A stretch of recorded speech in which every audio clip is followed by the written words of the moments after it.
Hello, and welcome to Dissecting Philosophy with Dr. McDonald. In this episode, I'll be discussing and reading the sections of the Rabble and of the Tarantulas in Nietzsche's Thus Spoke Zarathustra. I also have a discussion of the films Logan's Run and V for Vendetta to accompany the sections. So let's get started. Of the Rabble. Life is a fountain of delight, but where the rabble also drinks, all wells are poisoned. I love all that is clean, but I do not like to see the grinning mouse and the thirst of the unclean. They cast their eyes down into the well. Now their repulsive smile glitters up to me out of the well. They have poisoned the holy water with their lasciviousness, and when they called their dirty dreams delight, they poisoned even the words too. The flame is unwilling to burn when they put their damp hearts to the fire. The spirit itself bubbles and smokes when the rabble approaches the fire. The fruit grows mawkish and overripe in their hands. The fruit tree becomes unstable and withered at the top under their glance. And many a one who turned away from life turned away only from the rabble. He did not wish to share the well and the flame and the fruit with the rabble. And many a one who went into the desert and suffered thirst with beasts of prey merely didn't wish to sit around with a cistern with dirty camel drivers. And many a one who came along like a destroyer and a shower of hail to all orchards wanted merely to put his foot into the jaw of the rabble and so stop its throat. And to know that life itself has the need of enmity and dying and martyrdoms, that was not the mouthful that choked me most. But I once asked, and my question almost stifled me, what does life have need of the rabble too? Are poisoned wells necessary, and stinking fires, and dirty dreams, and maggots in the bread of life? Not my hate, but my disgust hungrily devoured my life. Alas, I often grew weary of the spirit when I found the rabble, too, had been gifted with spirit. And I turned my back upon the rulers when I saw what they now call ruling, bartering and haggling for power with the rabble. I dwelt with stopped ears among peoples with a strange language, that the language of their bartering and their haggling for power might remain strange to me, and I went ill-humoured through all yesterdays and todays, holding my nose. Truly, all yesterdays and todays smell badly of the scribbling rabble. So in the initial section then, you have again a reference into herd mentality and the way in which the general populace thinks at a deeper psychological level. And so it's the whole idea upon upholding the social and cultural norms within society. And what's interesting here is he says, whenever there is an idea, it's going to be tainted in some way and made unclean and then poisonous. And what people are ultimately going to do is take something and then it's basically going to get ruined by the general acceptance of whatever that idea is. It's going to become poisonous.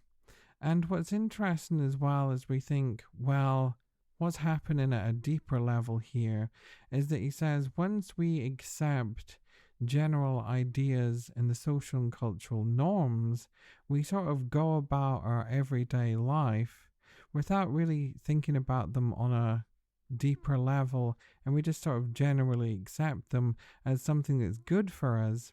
But here he's saying, well, actually, no, we need to have a deeper, more critical and reflective approach to our lives and this acceptance of our social and cultural norms that we have on an everyday basis, because what we can actually be going about and upholding is actually ideas that are really harmful and in fact poisonous for us.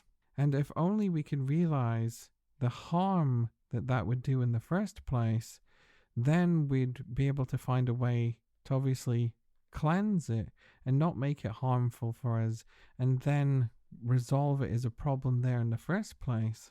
And an easy example for this is, of course, if we just use the example of Nazi Germany, in which the Jewish population is made to put signs in the windows and so forth to illustrate that they're Jewish, then, of course, that's a thing that's generally and culturally accepted within the society given time period. But also we can see how effective Nietzsche would be in that as well, to say, well, if we critically engage with that, then we can start to see the problems of discrimination and the racial components within that. And it's not something that's upheld as something that's good for us at all.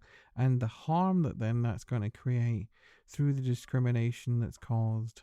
And then we have an interesting move into the idea of being creative again, and the creative person needing a move away from the social and cultural norms that we have in society, and moving away, like he says there, into the desert, and people not ultimately wanting to share the well with other people, in a sense of wanting to be selfish and almost drink the pools of your own creative juices without sharing it out. But then, of course, it hinges upon a really interesting question of what does life have need of the rabble to? Are poisoned wells necessary in stinking fires and dirty dreams and maggots in the bread of life? So it's not only just to say, well, we need this move away from social and cultural norms that we accept, but it's also to say, well, conflict is necessary here, and it's almost like to say, well, the poison is necessary in a way, and it's also the sense of we need those maggots in the bread, because if we didn't, then there would be no progress, no advancement in our ideas, and precisely everything would just stay completely static over the course of time. It's almost like saying, well, we have these norms in the first place, but even if they're harmful for us, the mere fact that it's causing a problem in the first place, the problem itself is beneficial for us, because problems and conflict and engagement with those problems enable us to have an advancement in our ideas, and precisely enable then the creative process to take place. It's almost to say, well, you can't have any creativity without that conflict at all. And then we have a move into a very brief political discussion in which we say, well, all what the ruling class wants is power, and then to negotiate that power with ultimately the rabble and the general populace. And that's disgusting, as he says. And what exactly does Nietzsche then say is something that's beneficial for us is actually a move back into life. And that's such an interesting statement to say, well, what's disgusting is this whole just back and forth politicians just trying to get one over on people, or people trying to show up politicians and so on. All that is really quite disgusting, as he says. What's much more beneficial for us is if we actually focused upon precisely all the positive things about life itself.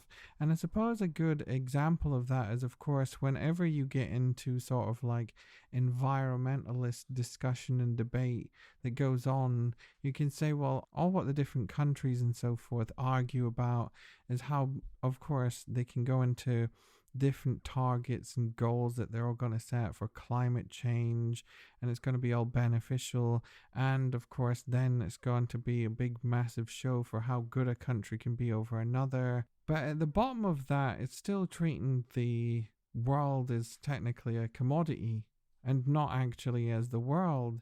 And it's interesting here to say, well, all what you're doing is just having this massive power politics and party politics and various different things that's going on, but at the very heart of it, all that doesn't matter because all what matters is taking care of the environment in the first place. It doesn't matter what country manages to set what goals in the first place.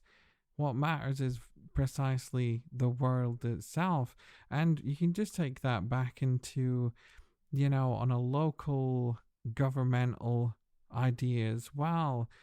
When taking care of people and so forth, is it all based upon which party's going to do such and such for people, what sort of benefits they're going to have, what they're going to manage to bring in.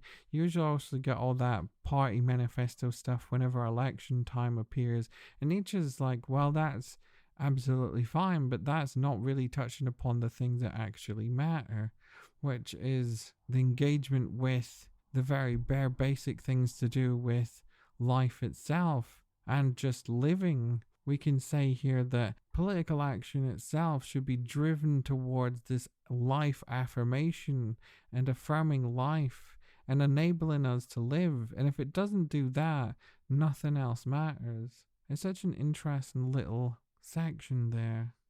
Continuing on then.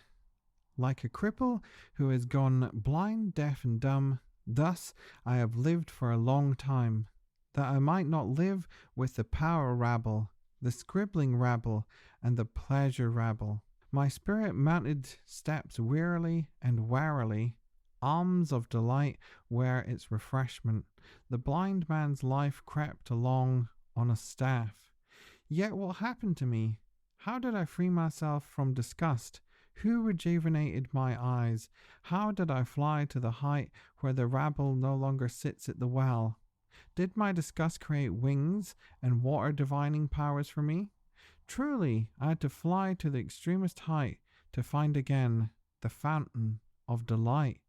Oh, I have found it, my brothers, here in the extremest height. The fountain of delight gushes up for me, and here there is a life at which no rabble drinks with me.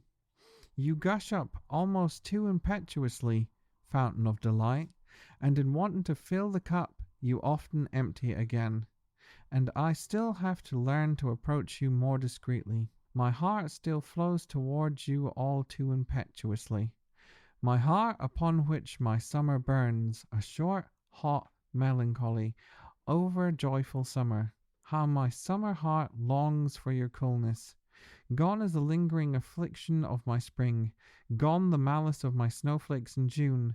Summer have I become entirely, and summer noonday, a summer at the extremest height, with cold fountains and blissful stillness. Oh, come, my friends, that the stillness may become more blissful yet. This is our height, and our home. We live too nobly and boldly here for all unclean men and their thirsts. Only cast your pure eyes into the well of my delight, friends. You will not dim its sparks. It shall laugh back at you with its purity. We build our nest in the tree, future. Eagles shall bring food to us solitaries in their beaks. Truly, food in which no unclean men could join us. They would think that they were eating fire and burn their mouths. Truly, we do not prepare a home here for unclean men. Their bodies and their spirits would call our happiness a cave of ice. So let us live above them like strong winds, neighbors of the eagles, neighbors of the snow, neighbors of the sun. That is how strong winds live. And like a wind will I one day blow among them, and with my spirit take away the breath from their spirit. Thus my future will have it. Truly, Zarathustra is a strong wind to all flatlands, and he offers this advice to his enemies, and to all that spews and spits. Take care not to spit against the wind. Thus spoke Zarathustra. So then we have a very quick and brief summing up of what exactly makes up the general populace. Those who are focused on power. The scribbling would be those who copy what other people say without actually having developed any ideas for themselves. It goes back into that section of the warriors in which we don't have any warriors because we don't have any people who can think for themselves, critically engage with things. What we have is a bunch of soldiers. And that's what he says there. We have a bunch of scribblers, basically. And the pleasure rabble, in which then we have, of course, everybody focused upon pleasure, either satisfaction of your hunger or your sex drive there. So nicely summed up, we've got everybody focused on pleasure, simply copying things down and not thinking for yourself, and focused on power. And then we have that moment in which Zarathustra needs to be cleansed because he's gone around blind, deaf, and dumb. Isn't that such an interesting image that he has? People move around life in a complete blind, deaf, and dumb state, completely accepting, completely just going for this whole idea of just power, pleasure, copying down what other people say, not developing out your own ideas for yourself. We need to then move away from all that. Disgusting, as he says. We need to move back away into something that's life affirming, something that focuses back upon our bodies and the world. And of course, it's no then any surprise that we find it up a mountain, because Zarathustra loves to go up and down his mountains. So then we have, of course, the fountain of delight, as he says there, in which you have, of course, a nice little picturesque image of this sort of fountain there, away from everybody else and away from the rabble. And it's just that sort of idea as well. Once we have the idea of something that's harmful in society for us, we need to then fight against that and show it's harmful for us. And then we need to move towards this fountain of delight, something that's going to rejuvenate how we think about things, rejuvenate society, and not only ourselves, and have a complete cleansing. And so, who then finds this fountain in the first place? Is those people who are able to reflect upon the harms within society, notice the fact that there is a poison at work in the first place, notice the fact that everybody's just going around in a blind, deaf, and dumb state and need to wake up to the problems. There's quite an interesting crossover here with Karl Marx, in a sense of, in Marx, you also have the whole idea of class consciousness and the need to become aware of the problems as well. And of course, that's one of the big things that hinges upon revolution in Marxism as well, is that revolution occurs because then the workers are aware of precisely the oppression that they're working under, and then can do something about it and can take action against it, and can then, of course, it doesn't have to be in completely a revolutionary terms. It can be then asking for better pay, of course. And a good examples of that is, of course, when people have banded together in unions to ask for better pay for teachers or for minimum wage jobs, to try and increase the minimum wage for people, and to all just want better working conditions, that then, as of course, has a knock-on effect to basically better living conditions as well. So then we precisely have those initial people who then notice the harm, want to have better conditions for other people. But he says it's going to be like a strong wind, basically. It's again a nice little metaphor in the sense of, it starts off as a nice little breeze that then comes into this mighty gust that happens. And of course, it's just in the sense of, it's just a few people that then start to notice the problems and harms that go on, to then more people join and more people join, and then hopefully everybody manages to just blow all the problems away as well. So a great movie example for this section is Logan's Run from 1976. And here's a little summary of the plot from Wikipedia. In the year 2274, the remnants of the human civilization live in a sealed city contained beneath a cluster of geodesic domes, a utopia run by a computer that takes care of all aspects of life, including reproduction. The citizens live a hedonistic life, but to prevent overpopulation, everyone must undergo the rite of carousel when they reach the age of 30. There, they are killed under the guise of being renewed. To track this, each person is implanted at birth with a life clock crystal in the palm of the hand that changes color as they get older and begins blinking as they approach their last day.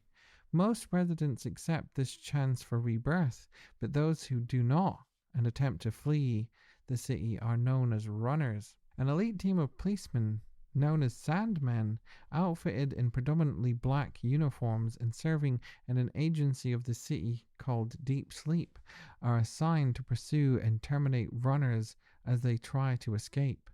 Logan 5 and Francis 7 are both Sandmen. After terminating a runner, to whose presence they were alerted during a carousel rite, Logan finds an ankh among his possessions. Later that evening, he meets Jessica 6, a young woman also wearing an ankh pendant.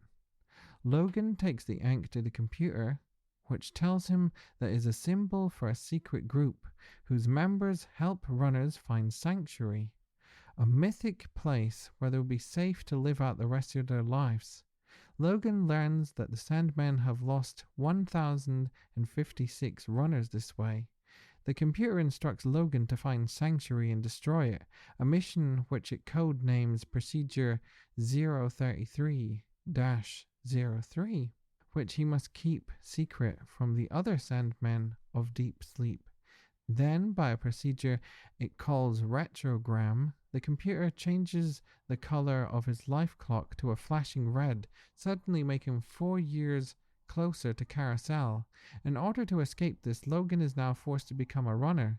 Logan meets Jessica and explains the situation. They meet with the underground group that leads them to the periphery of the city. Logan learns this ankh symbol is actually a key that unlocks an exit from the city. They come out in a frozen cave, with Francis following closely behind. In the cave they meet Box, a robot designed to capture food for the city from the outside. Logan discovers to his horror that Box also captures escaped runners and freezes them for food. Before Box can freeze Logan and Jessica, they escape, causing the cave to collapse on the robot. Once outside, Logan and Jessica notice that their life clocks are no longer operational. They see the sun for the first time and discover that the remains of human civilization have become a wilderness. They explore an old, seemingly abandoned city which was once Washington, D.C. In the ruins of the United States Senate chamber, they discover an elderly man living with many cats. His appearance is a shock to them, since neither has ever seen anyone over the age of 30. The old man recounts what he remembers about what happened to humanity outside the city, and Logan realizes that sanctuary has always been a myth. However, Francis has followed them and he and Logan fight. Logan fatally wounds Francis. As he dies, Francis sees that Logan's life clock is now clear and assumes Logan has renewed. Logan and Jessica persuade the old man to return to the city with them as proof that life exists outside the domed city. Leaving the man outside, the two enter and try to convince everyone that Carousel is a lie and unnecessary. The two are captured by other Sandmen and taken to the computer. The computer interrogates Logan about Procedure 33-03 and asks if he's completed his mission, but Logan insists there is no sanctuary. What he found was old ruins exposed, an old man, and that the missing runners were all frozen. These answers are not accepted by the computer, even after scanning Logan's mind, and the computer overloads, causing the city system to fail violently and release the exterior seals. Logan, Jessica, and the other citizens flee the ruined city. Once inside, the citizens see the old man, the first human they have met who is older than 30, proving that they can indeed live their lives much longer. So what's so great about Logan's Run is a film for this section, of course, is you have this whole great dystopian future in which you have the norm set up as well of that everyone must undergo the rite of carousel when they reach the age of 30, and it's completely accepted by the general populace as something that's completely good for everybody, and everybody's quite happily implanted at birth. And of course, the life clock crystal is all perfectly normal and acceptable and things that are good for us, of course. And then we have the whole idea then of Logan wanting to initially punish all the people who've run away because you've went against the norm. You've done something that's harmful because you're going against what's accepted as good for us and the norm.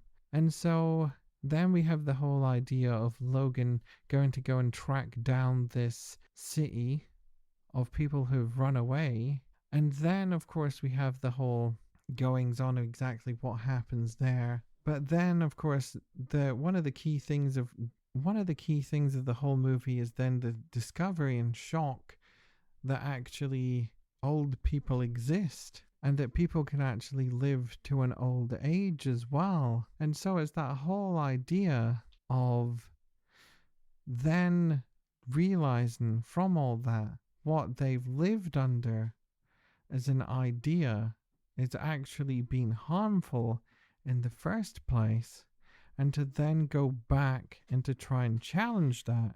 And so it's that whole idea of Logan questioning the norms that is ultimately being adhered to within a given society, and then wanting to show that as something that's harmful for us because actually people can live beyond the age of 30. And so Logan ultimately discovers the fountain in the old man, let's say, and then wants to become that great wind of change as well that's going to then blow through back into the rest of society as well. And then we also have this interesting dynamic between a computer taking care of everybody in this perfect society as well, and this, wouldn't it be nice if everything was just run in this absolutely idyllic, beautiful, picturesque state? But then, of course, we have the other part of it as well. Well, what happens when life meets the exception to the programming? And what happens when suddenly there's actually something that can change the programming and change it in a very beneficial way as well? And what happens when that programming is shown to be wrong and harmful because the whole mindset in the first place has changed? And so it's interesting, the whole idea that we couldn't have a completely robotic future state where we're completely governed by robots, because we'd always have that exception to the rule that's going to then pop up. And what about when the rule itself no longer works, no longer functions, is no longer good for us anymore? Moving on to the next section then, of the tarantulas. See, this is the tarantula's cave. Do you want to see the tarantula itself? Here hangs its web. Touch it and make it tremble. Here it comes docilely. Welcome, tarantula. Your triangle and symbol sit black upon your back. And I know too what sits within your soul. Revenge sits within your soul. A black scab grows wherever you bite. With revenge your poison makes the soul giddy. Thus do I speak to you in parables, you who make the soul giddy, you preachers of equality. You are tarantulas and dealers in hidden revengefulness. But I will soon bring your hiding places to light. Therefore I laugh, my laughter of the heights in your faces. I pull at your web that your rage may lure you from your cave of lies, and your revenge may bound forward from behind your word justice. For that man may be freed from the bonds of revenge. That is the bridge to my highest hope, and a rainbow after protracted storms. But naturally, the tarantulas would have it differently, that the world may become full of the storms of our revenge. Let precisely that be called justice by us. Thus they talk together. We shall precise revenge and outrage against all who are not as we are. Thus the tarantula hearts promise themselves, and will to equality. That itself shall henceforth be the name of virtue, and we shall rise outcry against everything that has power. You preachers of equality, thus from the tyrant madness of impotence cries for equality. Thus your most secret tyrant appetite disguises itself in words of virtue. Soured self-conceit, repressed envy, perhaps your father's self-conceit and envy, they burst from you as a flame and madness of revenge.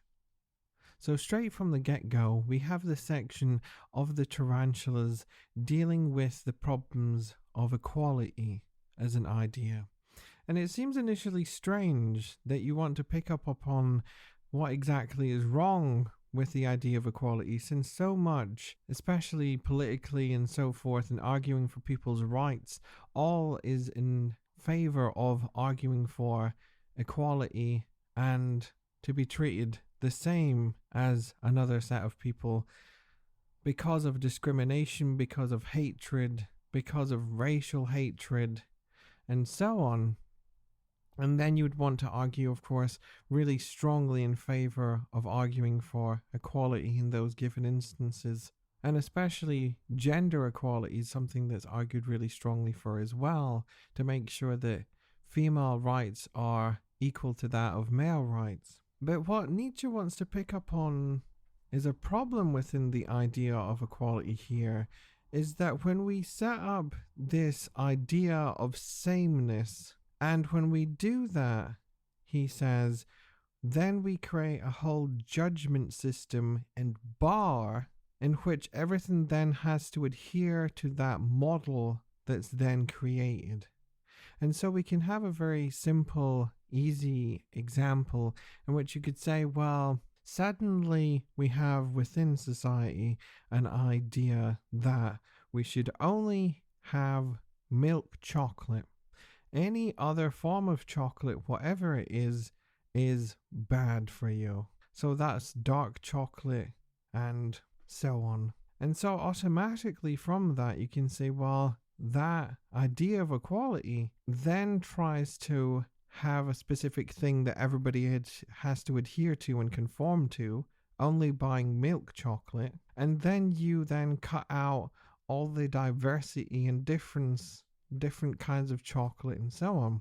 And that's exactly where Nietzsche wants to take it to, of course, in a very political sense. You could move it into the grander sphere and how it would work in terms of the general populace, in which in order for everybody to do certain actions, everybody has to be the same, and then everybody has to adhere to exactly the same ideas and models and way of doing things.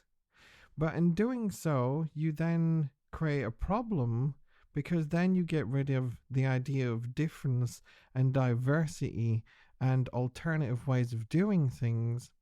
And if you push that to its extreme here, he says, this whole will to equality, then you precisely get into the ideas of tyranny and a tyrannical mindset and a despotic regime, because within that given regime's and government style of doing things, everybody has to adhere to whatever the government says, to the nth degree, of course, as well, in which you can go into just easy examples as well of North Korea, in which then you only have one television channel that's a government-controlled channel, and you don't have any other channels whatsoever. And if you try to do anything else, so much as watch a soap opera that's people have illegally managed to get their hands on from South Korea, if you get caught doing that, you can be punished and sent to jail and sent to the work camps.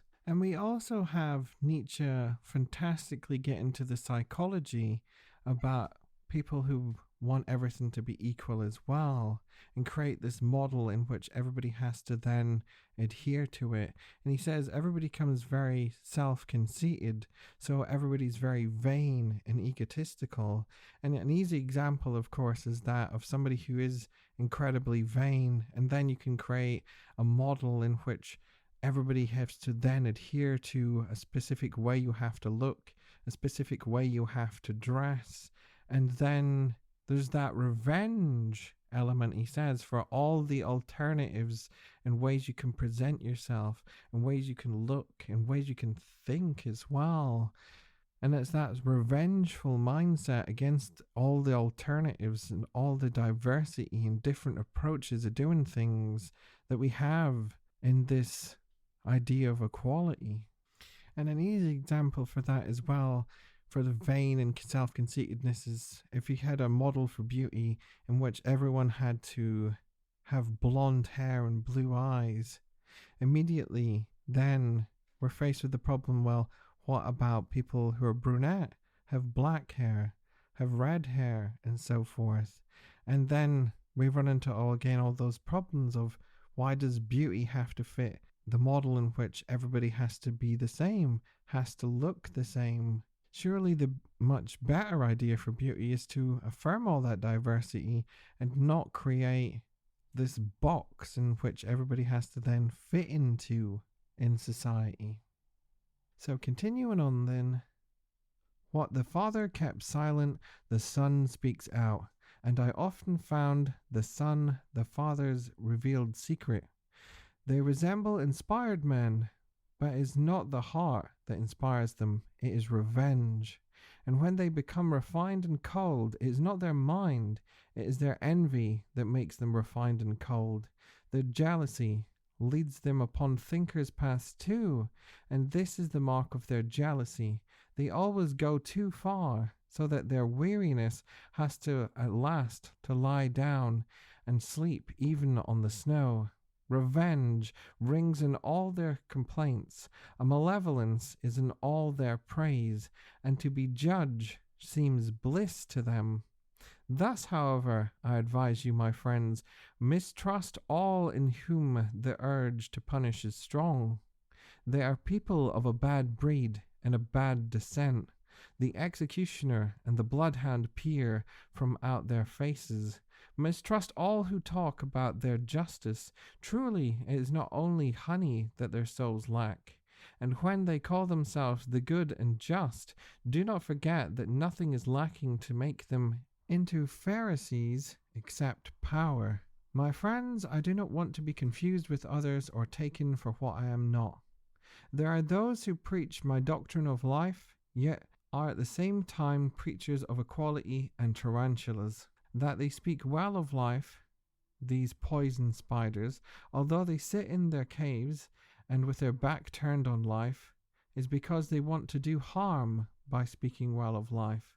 They want to do harm to those who now possess power, for with those the preaching of death is still most at home.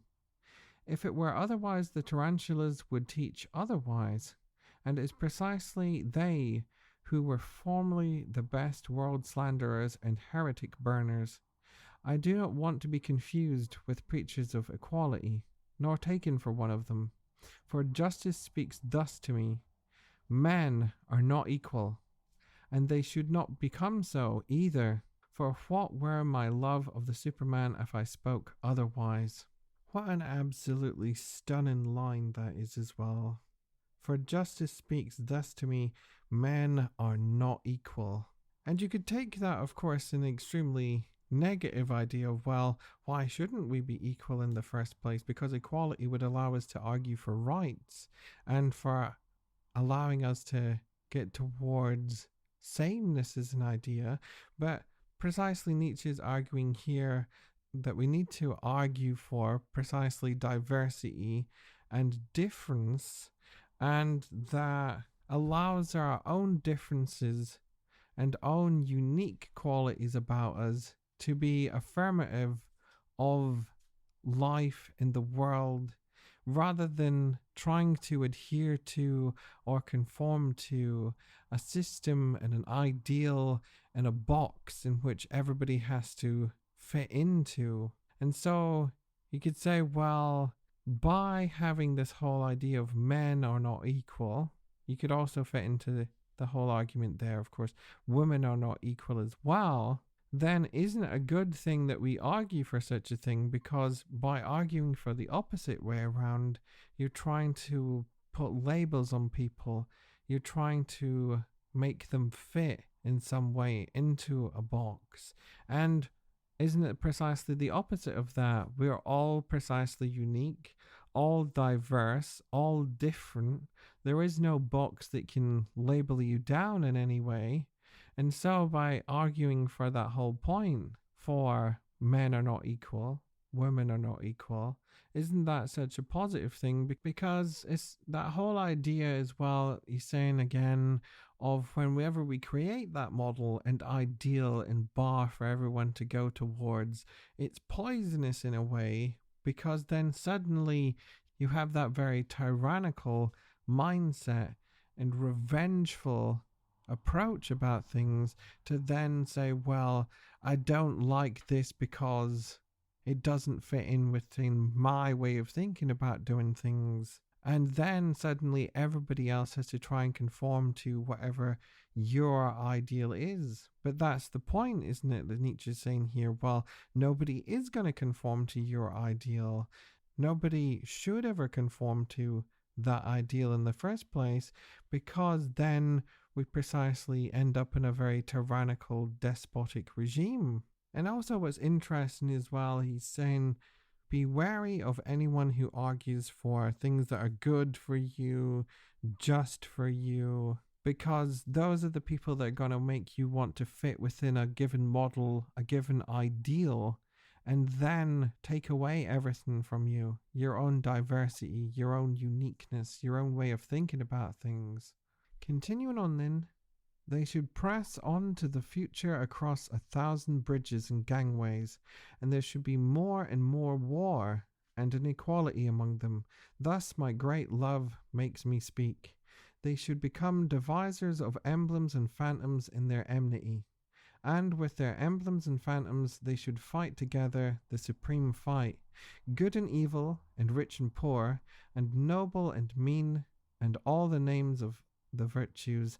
They should be weapons and ringing symbols that life must overcome itself again and again.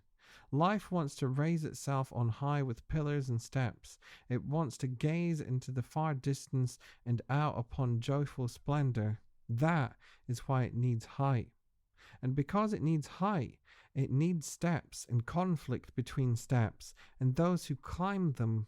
Life wants to climb, and in climbing overcome itself. And just look, my friends, here where the Tarantula's cave is, there rises up the ruins of an old temple. Just look at it with enlightened eyes. Truly, he who once towered up his thoughts in stone here knew as well as the wisest about the secret of all life, that there is a battle and inequality and war for power and predominance even in beauty. He teaches us that here in the clearest parable, how divinely vault and arch here oppose one another in the struggle, how they struggle against one another with light and shadow, these divinely striving things. Beautiful and assured as these, let us also be enemies, my friends. Let us divinely strive against one another. Ha! Now the tarantula, my old enemy, has bitten me. Divinely beautiful and assured, it bit me in the finger. There must be punishment and justice. Thus it thinks. Here he shall not sing in vain songs in honor of enmity.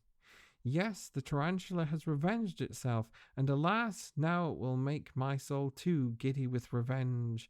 But so that I will not veer round, tie me tight to this pillar, my friends. I would rather be a pillar saint than a whirlpool of revengefulness.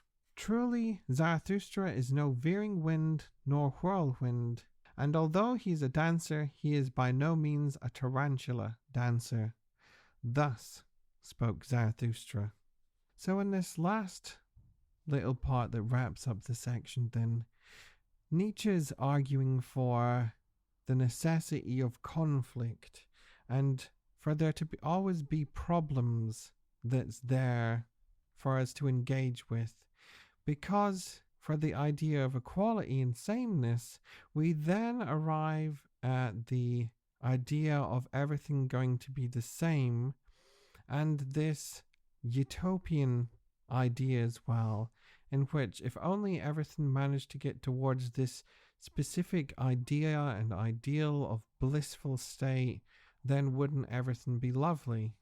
And Nietzsche's counterpoint to that is to say, well, no, it wouldn't be, because ultimately you've created a model that's absolutely horrifying, because you've had this whole idea for a utopian society, but ultimately how progress occurs, how ideas progress, is not for us just to have this idyllic state that we should be in at all given times, but rather we should have ideas that are overcome and another idea take its place.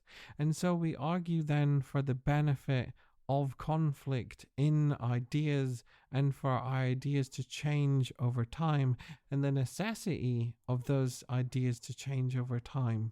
Because there is no progress without conflict. That's why he argues quite strangely at first as well, for there to be war and for there to always be the steps in place and for to always have that sense of overcoming, because no one should ever argue for that egotistical position that they think they're right. They therefore are going to create the best model in which everyone should live, and then everybody should go about their lives to go and try and attain that model. Nietzsche's going to be like, well, no, we shouldn't have that as an ideal whatsoever because it's harmful, it excludes people, it's discriminatory, it doesn't allow for difference, it doesn't allow for diversity, and what a hellish existence it would be to live in that state in the first place, because you've precisely gotten rid of everything that makes up life, which is all that diversity and difference and conflict.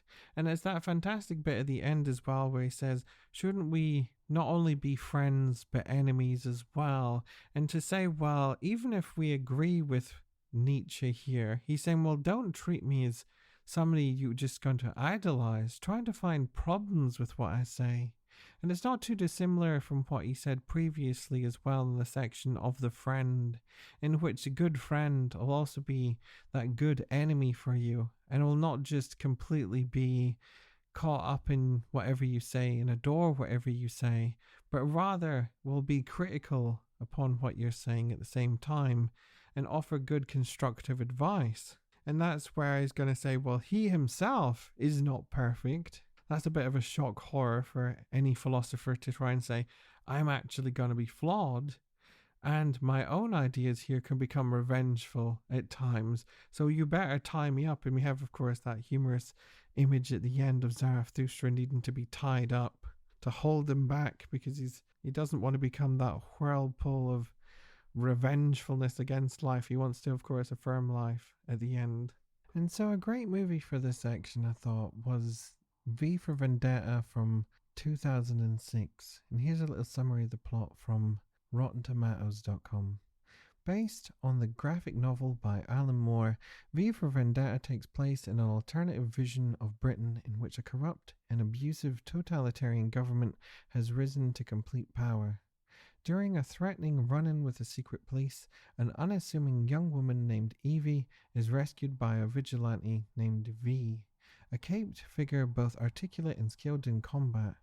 V embodies the principles of rebellion from an authoritarian state, donning a mask of vilified would-be terrorist of British history Guy Fawkes, and leading a revolution sparked by assassination and destruction.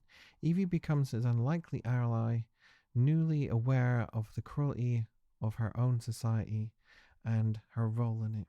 So, of course, as well, the Guy Fawkes mask for V for Vendetta is, of course, very famous mask now, as precisely a symbol of resistance against that of oppression. But what makes it such a great movie for fitting into the whole section here is the harm that we can see then in precisely creating that model of equality in which everyone has to adhere to whatever the government says is a right and a wrong thing to do.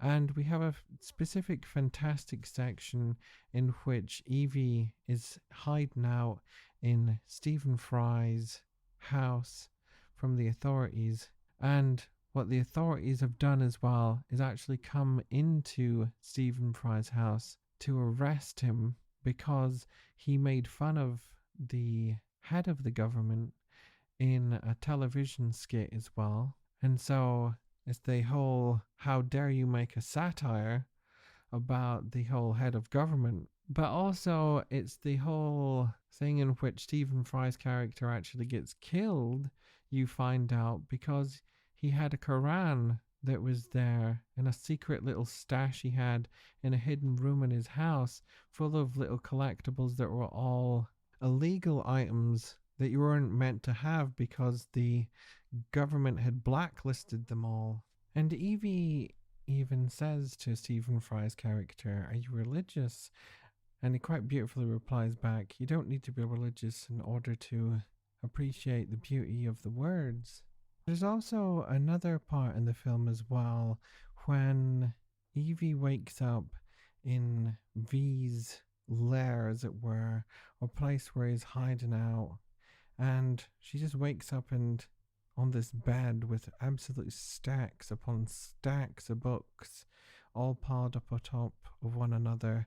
And then she goes through into another room, and just everywhere is just mountains of artwork and sculptures and all different various beautiful things. And what it is, of course, is that V's managed to steal all this from, as he says, the Ministry of Objectionable Material, because what it is, of course, is all things that don't fit in within whatever the government's ideology is and specific outlook that they have. And so all these books are suddenly then objectionable. All the artwork is also objectionable. And what is going to toe the line is only going to be whatever fits within the party's outlook. And then we get onto, of course, the real heart of what Nietzsche's saying in this as well, is wouldn't it be an absolute hellish existence if suddenly we had that in society as a whole, in which we just have this approach in which we suddenly have mass censorship take place, suddenly have a blacklist of what is acceptable and unacceptable. Surely the best thing to do would be to have the affirmation of diversity and difference of opinion. And even if you disagree fundamentally with another opinion, well, that's okay, because it's better to have a set of opinions we can disagree with in the first place, rather than to completely just get rid of them altogether. So we're only left with just one outlook, one approach, one view. How horrible an existence would that be? And also we can use V for Vendetta a little in order to go back into the previous section of the Rabble, because Evie herself, you can see, would be that lived blind, deaf and dumb, completely went along with everybody else in society as well. And what does V in the movie basically do is open our eyes to the oppression and the problems that's going on, and also allow her to become more self-confident in her own actions as her own individuality. And solely from the start of the movie to the end of the movie, you see the complete transformation in Evie, not somebody who's just tagging along with everybody else, but then has our own individuality and our own way of thinking about things really come forth. And the strength of her finding who she is as well is something that we could take away from both sections is to not only have the sense of just following whatever the norms say and following whatever anybody else says is acceptable, but actually once we develop our own critical capacity for things, then we also develop our own individuality, personality, develop our own beliefs, and it's ultimately what makes us up as people in the first place. Many thanks for listening to the episode. Feel free to check out my Patreon page at patreon.com/dissecting philosophy, and for $1, you get your name added to the list of supporters in the description of the episode, a copy of each episode's notes, and also to vote on for what I should read and discuss next in the special episodes. For $3, you get all the previous tiers as well as access to my Patreon-only Discord chat, and for $5 you get early access to episodes where you'll be able to listen to the latest episodes faster as soon as they're done. Also feel free to drop me an email at my address dissectingphilosophy@gmail.com, and it could also be found on Twitter at I am a rubberman. Many thanks for listening, and I'll hope you'll join me next time.